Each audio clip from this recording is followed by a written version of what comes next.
একজন মেয়ে শিক্ষার্থীকে ছাত্র শিবির আখ্যায়িত করা এটা নিঃসন্দেহে একটা হাস্যকর বিষয়। ছাত্র শিবিরের পক্ষ থেকে আমরা বলে আসছি যে সাধারণ ছাত্রদের এই ন্যায্য অধিকারের পক্ষে আমরা আছি এবং আমরা চাই যে এটির সুষ্ঠু একটি সমাধান হোক। যারা বিশেষ চাহিদা সম্পন্ন বা সুবিধা বঞ্চিত তাদের জন্য 2 থেকে 5% কোটা রাখা যেতে পারে, আর বাকি সকল কোটা আমরা চাই যে সেটি বাতিল হোক। ইসলামী ছাত্র শিবির 1996 সালে প্রথম তার নিজস্ব ব্যানারেই এই কোটা ব্যবস্থাপনার সংস্কারের দাবি উত্থাপন করেছিল এবং আন্দোলন করেছিল।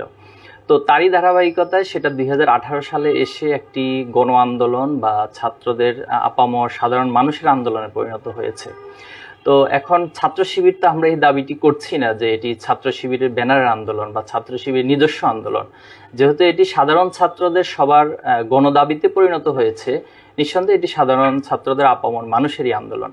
তো আমরা মনে করছি সাধারণ ছাত্রদের এই আন্দোলন তারা যে প্রক্রিয়া অগ্রসর করে নিচ্ছে, ছাত্র শিবির সে জায়গা থেকে তাদেরকে সমর্থন এবং আমরা চাই যে আন্দোলন সফল হোক। কোটা সংস্কার আন্দোলনটি একটি সার্বজনীন রূপ পেয়েছিল 2018 সালের ছাত্রদের আন্দোলনে, এবং তখন সরকারের পক্ষ থেকেই পরিপত্র জারির মাধ্যমে কোটার বিষয়টিকে সুরাহা করা হয়, একটি সমাধান করা হয়।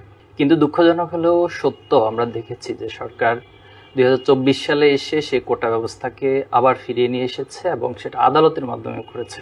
তো এই আদালতের মাধ্যমে আবার কোটা ব্যবস্থা ফিরিয়ে আনার প্রতিবাদে ছাত্ররা আবার মাঠে নেমেছে এবং ছাত্ররা আন্দোলন করে যাচ্ছে।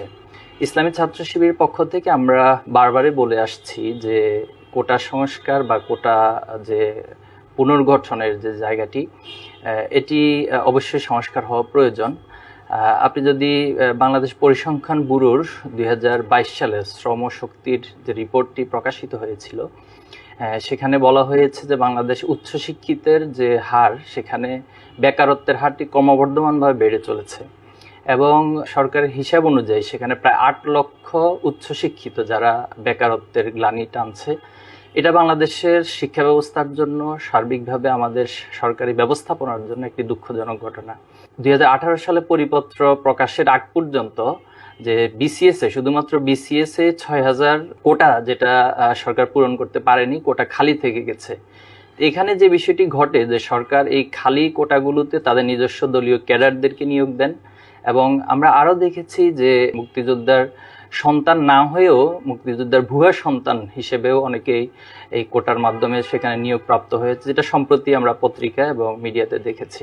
তো নিঃসন্দেহে এই কোটা সংস্কার 2024 সালে অবশ্যই হওয়া উচিত এবং ছাত্র শিবিরের পক্ষ থেকে আমরা বলে আসছি যে সাধারণ ছাত্রদের এই ন্যায্য অধিকারের পক্ষে আমরা আছি এবং আমরা চাই যে এটির সুষ্ঠু একটি সমাধান হোক। আসলে কোটা বিরোধী এই শব্দটা আমরা নিতে চাচ্ছি না, আমরা সংস্কার চাচ্ছি। তো এক্ষেত্রে যেটি আমি বলবো যে একটা সময় একটা বাস্তবতা ছিল যে মুক্তিযোদ্ধাদের প্রতি সম্মান প্রদর্শন রেখেই ওনাদের সন্তানদেরকে কোটার ব্যবস্থাপনা ছিল, কিন্তু 2024 সালে এসে আসলে এটিকে এখন আর যৌক্তিক মনে হচ্ছে না আমাদের কাছে।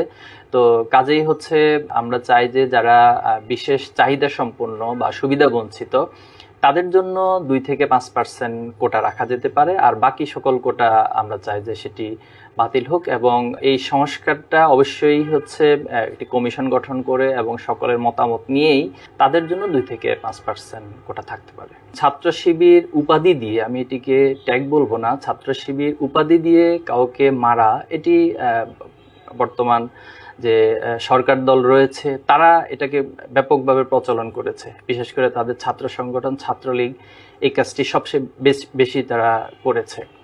তো এই ইতিহাসের ধারায় আমরা দেখেছি যে শুধুমাত্র নির্যাতনই না, বরং ছাত্র শিবির উপাধি দিয়ে অনেককে হত্যা পর্যন্ত করা হয়েছে। তো এক্ষেত্রে বর্তমান যে আন্দোলন আমরা দেখছি যে সাধারণ ছাত্রদের স্বতঃস্ফূর্ত অংশগ্রহণ, এখানেও ঠিক একই কালচারটাই, একই সংস্কৃতিটাই তারা নতুন করে আবার চালু করছে। একজন মেয়ে শিক্ষার্থীকে ছাত্র শিবির আখ্যায়িত করা, এটা নিঃসন্দেহে একটা হাস্যকর বিষয়। তো আমরা মনে করছি এই সংস্কৃতি থেকে আমাদের সবাইকে বের হওয়া উচিত এবং সাধারণ ছাত্রদের এবং শিক্ষার্থীদের যে আন্দোলন, সেই আন্দোলনকে তার জায়গা থেকে সকলকেই সাপোর্ট করা উচিত এবং সেটার প্রতি সম্মান প্রদর্শন করা উচিত। কোটার একটা বাস্তবতাটা হয়তো বাংলাদেশের স্বাধীনতার পরে ছিল, বা 2024 সালে এসে মুক্তিযোদ্ধার সন্তানদের পরবর্তী প্রজন্ম, বিশেষ করে তাদের নাতি বা অন্যান্য যারা আছে, পোষ্য কোটা, এটা আসলে বর্তমান সময়ে আসলে অবশ্যই সংস্কারের দাবি রাখে। এবং সে জায়গা থেকে আমরা বলছি যারা অবহেলিত বা যারা হচ্ছে সুবিধা বঞ্চিত, তাদের জন্য নিঃসন্দেহে 2 থেকে 5% যৌক্তিক। এটাও অবশ্যই একটা কমিশন গঠন করে যাচাই বাছাই করে সবার মতামত নিয়ে সেটা হতে পারে। তবে মানে বর্তমান যেটা প্রচলিত কোটা, সেটার অবশ্যই আমরা সংস্কার